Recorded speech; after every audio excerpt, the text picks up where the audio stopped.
जय हिंद विद्यार्थी मित्रों।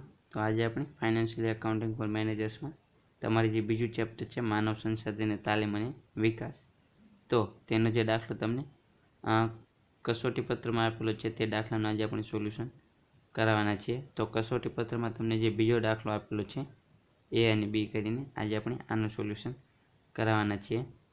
તો આ ચેપ્ટરના આપણે 2021 અને 22માં જે દાખલા પૂછાણા તેનું આપણે સોલ્યુશન કરાયેલું છે અને આની આગળના વિડીયોમાં આપણે 2023માં જે દાખલો પૂછવામાં આવ્યો હતો તેનું પણ આપણે સોલ્યુશન કરાયેલું છે। તો આ ચેપ્ટર સાવ સહેલું છે, આમાં તમારે ફક્ત 3 સૂત્ર યાદ રાખવાના છે। તો આ ચેપ્ટરનો પાર્ટ 1 કરીને જે વિડીયો મૂકેલો છે તેમાં આપણે વિગતવાર ચર્ચા કરેલી છે કે આ ચેપ્ટરના દાખલા ગણવા માટે કયા કયા સૂત્ર તૈયાર કરવા, કઈ રીતે ગણતરી કરવી અને કઈ કઈ બાબત ધ્યાનમાં રાખવી તે વગેરેની ચર્ચા આપણે કરેલી છે। તો હજી સુધી તમે આ ચેપ્ટરનો પાર્ટ 1 કરીને વિડીયો ન જોયો હોય તો જોઈ લેજો, તો જેથી તમને ખ્યાલ આવશે કે દાખલાની ગણતરી કઈ રીતે કરવી। તો આ ચેપ્ટરમાં આજે આપણે આ દાખલાનું સોલ્યુશન કરાવવાના છે। તો સૌથી પહેલાં રકમ જોઈએ, ત્યાર પછી સોલ્યુશન કરીએ।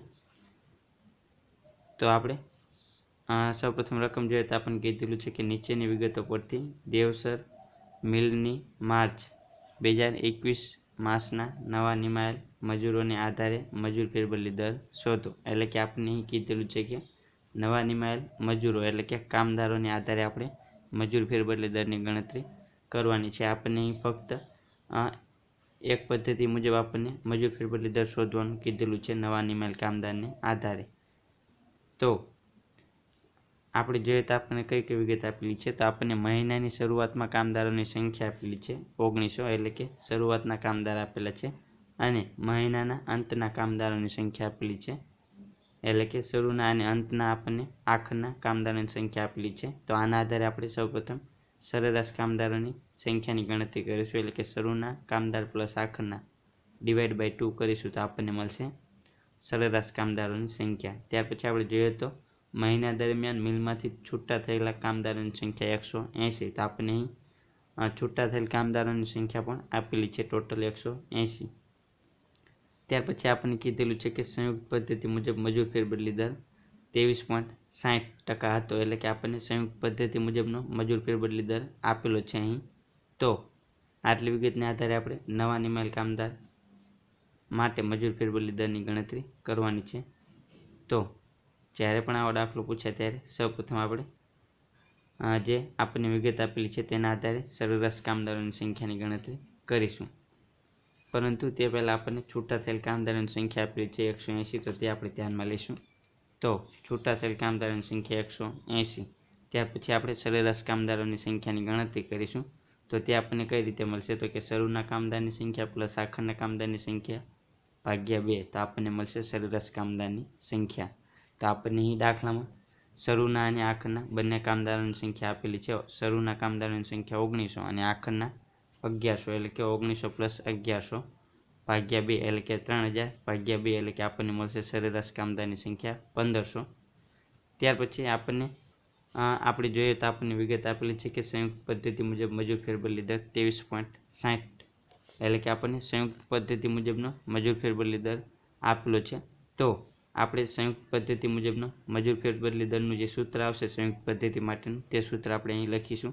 તો સંયુક્ત પદ્ધતિ મુજબનું સૂત્ર કયું આવશે, તો કે છૂટા થયેલ કામદાર પ્લસ નવા નિમાયેલ કામદારની સંખ્યા છેદમાં સરેરાશ કામદારની સંખ્યા ગુણ્યા 100। તો આ સૂત્ર તમારે પાકા કરવાના છે। તો આપણે આ ચેપ્ટરનો પાર્ટ 1 કરીને જે વિડીયો મૂકેલો છે તેમાં આપણે વિગતવાર ચર્ચા કરેલી છે દરેક સૂત્રની, તો તે તમે જોઈ લેજો। તો સંયુક્ત પદ્ધતિ માટેનું સૂત્ર આ આવશે। હવે આપણને અહીં સંયુક્ત પદ્ધતિ મુજબ મજૂર ફેરબદલી દર આપેલો છે 23.60, તો આપણે સૌપ્રથમ તે લખી દઈશું 23.60। ત્યાર પછી છૂટા થયેલ કામદાર, તો તેની પણ આપણને અહીં વિગત આપેલી છે કે છૂટા થયેલ કામદારની સંખ્યા 180, તો તે આપણે ધ્યાનમાં લઈશું 180। ત્યાર પછી નવા નિમાયેલ કામદાર, તો તેની સંખ્યા આપણને આપવામાં આવેલી નથી, અને આપણને દાખલામાં કીધેલું છે કે નવા નિમાયેલ કામદારને આધારે મજૂર ફેરબદલી દરની ગણતરી કરો, એટલે કે આપણે નવા નિમાયેલ કામદારની સંખ્યાની ગણતરી કરવી પડશે, આપણને દાખલામાં આપેલા નથી। ત્યાર પછી છેદમાં સરેરાશ કામદારની સંખ્યા, તો તેની આપણે ગણતરી કરી તો આપણને 1500 પ્રાપ્ત થયા, તો તે આપણે ધ્યાનમાં લઈશું ગુણ્યા 100। ત્યાર પછી આપણે આ જે છેદમાં 1500 છે તેને આપણે આ સાઈડ લાવશું, એટલે કે ભાગાકારમાં જે 1500 છે તે આ સાઈડ આવશે તો ગુણાકાર થશે, અને જે ગુણાકારમાં 100 છે તે આ સાઈડ આવશે તો ભાગાકાર બનશે. તો 23.60 ગુણ્યા 1500 છેદમાં 100 બરાબર 180 પ્લસ નવાની માલ કામદારની સંખ્યા. ત્યાર પછી 23.60 ગુણ્યા 1500 છેદમાં 100 આપણે કરીશું તો આપણને મળશે 354 બરાબર 180 પ્લસ નવાની માલ કામદાર. ત્યાર પછી 180 આપણે આ સાઈડ લાવશું તો પ્લસમાં છે તો આ સાઈડ આવશે તો માઇનસમાં થઈ જશે. તો 354 માઇનસ 180 તો આપણને નવાની માલ કામદારની સંખ્યા મળશે 174. તો આ થશે નવાની માલ કામદારની સંખ્યા. ત્યાર પછી હવે આપણે નવાની માલ કામદારની આધારે મજૂર ફેરબદલી દરની ગણતરી કરીશું. તો નવાની માલ કામદારની આધારે મજૂર ફેરબદલી દરની ગણતરી, તો આ માટેનું સૂત્ર આવશે કે નવાની માલ કામદારની સંખ્યા છેદમાં સરેરાશ કામદારની સંખ્યા ગુણ્યા 100. તો નવાની માલ કામદારની સંખ્યાની આપણે ગણતરી કરી 174 આપણને પ્રાપ્ત થઈ, તો તે આપણે ધ્યાનમાં લઈશું. છેદમાં સરેરાશ કામદારની સંખ્યા, તો તેની પણ આપણે ગણતરી કરી તો આપણને સરેરાશ કામદારની સંખ્યા 1500 પ્રાપ્ત થઈ, તો તે આપણે ધ્યાનમાં લઈશું. ગુણ્યા 100 તો આપણને મળશે નવાની માલ કામદારની આધારે મજૂર ફેરબદલી દર 11.6%. તો આ રીતે આ દાખલાની ગણતરી કરવાની હતી. ત્યાર પછી આપણને બીજો દાખલાનો જે બી આપેલો છે તેનું આપણે સોલ્યુશન કરીએ.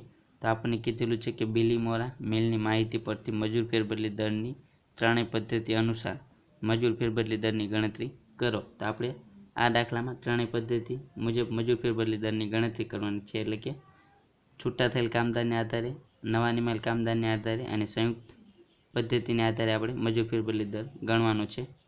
તો આપણને કઈ કઈ રકમ આપેલી છે, તો આપણને અહીં મે માસની શરૂઆતમાં કામદારની સંખ્યા આપેલી છે. તો કયો માસ છે, તો અહીં મે માસ છે, તો આને પણ આપણે ધ્યાનમાં લેવાનો. મે માસમાં કેટલા દિવસ આવશે, તો મે માસમાં 31 દિવસ આવશે, તો તેને પણ આપણે ધ્યાનમાં લેવાનું છે. ત્યાર પછી આપણને કીધેલું છે કે મે માસના અંતમાં કામદારોની સંખ્યા, એટલે કે આખરના કામદારની સંખ્યા આપેલી છે 4656. ત્યાર પછી આપણને મે માસ દરમિયાન રાજીનામું આપી ગયેલ કામદારની સંખ્યા આપેલી છે 250. નિવૃત્ત થયેલ કામદારની સંખ્યા 670. બરતરફ થયેલ કામદારોની સંખ્યા 610. એટલે કે રાજીનામું આપેલ ગયેલ કામદારો, નિવૃત્ત થયેલ કામદારો અને બરતરફ થયેલ કામદારો, આ ત્રણેયનું ટોટલ કરીશું તો આપણને મળશે કુલ છૂટા થયેલ કામદારની સંખ્યા. ત્યાર પછી આપણને કીધેલું છે કે નવા નિમાયેલ કામદારની સંખ્યા 600, જેમાંથી ઉપરોક્ત નિમાયેલ કામદારો પૈકી નવી યોજનાના દાખલ થવાથી કામદારોની નિમણૂક આપેલ છે. એટલે કે નવી યોજના દાખલ થઈ તો તેના માટે નિમાયેલ કામદારોની સંખ્યા 360, એટલે કે જે 600 કામદારોની નિમણૂક કરવામાં આવી નવા નિમાયેલ કામદારોની, તો તેમાંથી 360 કામદારોની નિમણૂક નવી યોજના દાખલ થઈ તેના માટે કરવામાં આવી છે. તો 600 - 360 કરવાના અને આપણને જે સંખ્યા મળશે તે આપણે નવા નિમાયેલ કામદાર ગણાશે, તે આપણે ધ્યાનમાં લેવાના. એટલે કે 600 - 360 બાદ કરવાના, આને આપણે ધ્યાનમાં લેવાના નહીં. તો આટલી રકમ આપેલી છે. તો જ્યારે પણ આ રીતનો દાખલો પૂછે ત્યારે સૌપ્રથમ આપણે કુલ છૂટા થયેલ કામદારની સંખ્યાની ગણતરી કરીશું. તો સૌપ્રથમ આપણે છૂટા થયેલ કામદારની સંખ્યાની ગણતરી કરીએ. તો રાજીનામું આપેલ ગયેલ કામદારની સંખ્યા, નિવૃત્ત થયેલ કામદારની સંખ્યા અને બરતરફ થયેલ કામદારની સંખ્યા. તો આપણે જોઈએ તો રાજીનામું આપી ગયેલ કામદારની સંખ્યા 250, નિવૃત્ત થયેલ કામદારની સંખ્યા 670 અને બરતરફ થયેલ કામદારની સંખ્યા 610. આ ત્રણેય આપણે ધ્યાનમાં લઈશું, 250, 670 અને 610. તો આપણને મળશે કુલ છૂટા થયેલ કામદારની સંખ્યા 1530. ત્યાર પછી આપણને જે નવા નિમાયેલ કામદારો આપેલા છે તે આપણે ધ્યાનમાં લઈશું. તો નવા નિમાયેલ કામદારની સંખ્યા કેટલી, 600, અને નવી યોજના માટે રોકાયેલા કામદારો કેટલા, 360. તો 600 - 360 કરીશું તો આપણને નવા નિમાયેલ કામદાર મળશે.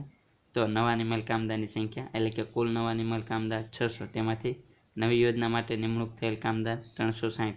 તો આપણને મળશે નવા નિમાયેલ કામદારની સંખ્યા 240. તો નવી યોજના માટે જે નિમણૂક થઈ કામદારોની તેને આપણે ધ્યાનમાં લેવાના નહીં. ત્યાર પછી આપણને મે માસની શરૂઆતના કામદારોની સંખ્યા અને આખરના કામદારોની સંખ્યા આપેલી છે. તો આના આધારે આપણે સરેરાશ કામદારોની સંખ્યાની ગણતરી કરીશું. તો સરેરાશ કામદારોની સંખ્યાની ગણતરી, તો શરૂના કામદારની સંખ્યા પ્લસ આખરના કામદારની સંખ્યા છેદમાં 2. તો આપણે જોઈએ તો શરૂઆતના કામદારો કેટલા, 7344 અને આખરના 4656.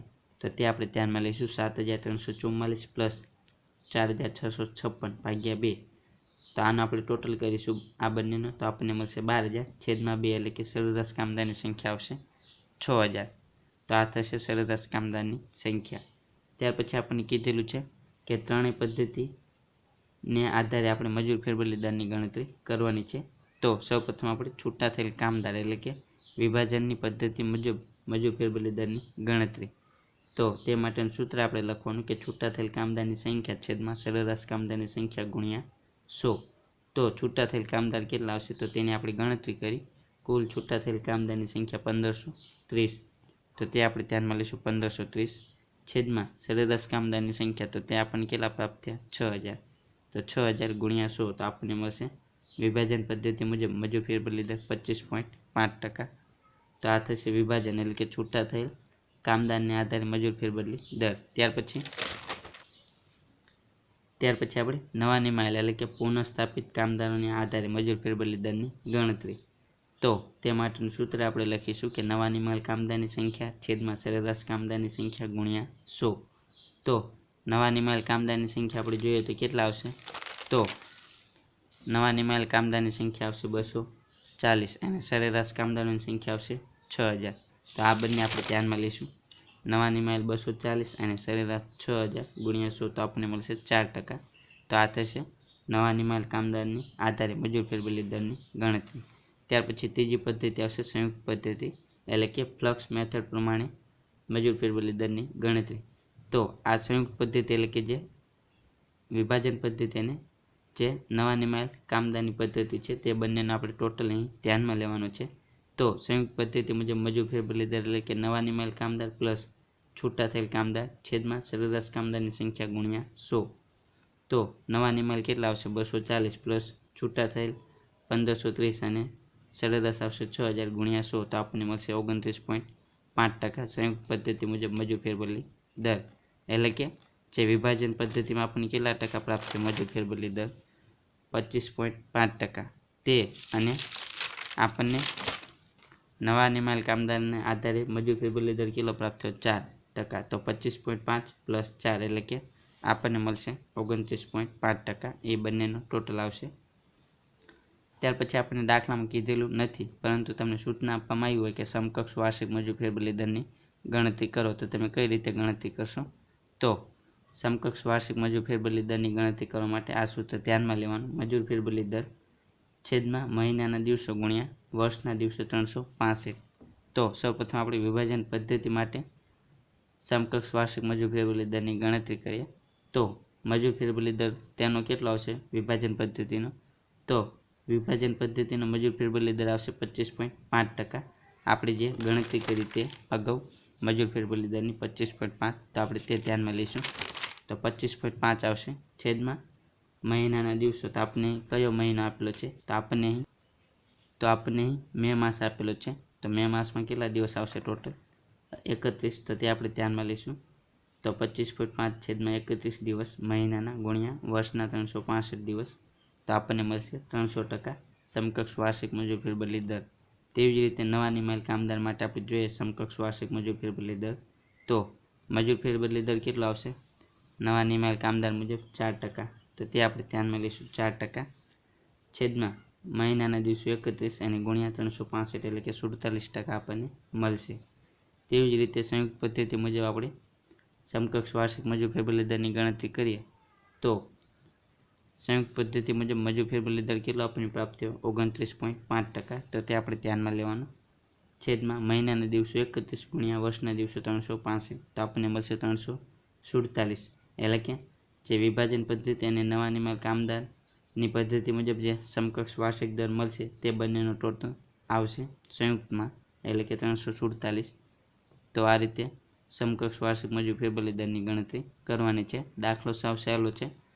આ રીતનો દાખલો તમારી પરીક્ષામાં 20 માર્કમાં પૂછવામાં આવતો હોય છે અને આ ચેપ્ટરમાં તમને થિયરી પણ પૂછવામાં આવશે, તો તમારે થિયરી પણ તૈયાર કરવી પડશે. તો આ દાખલાની ગણતરી અહીં પૂરી થાય છે.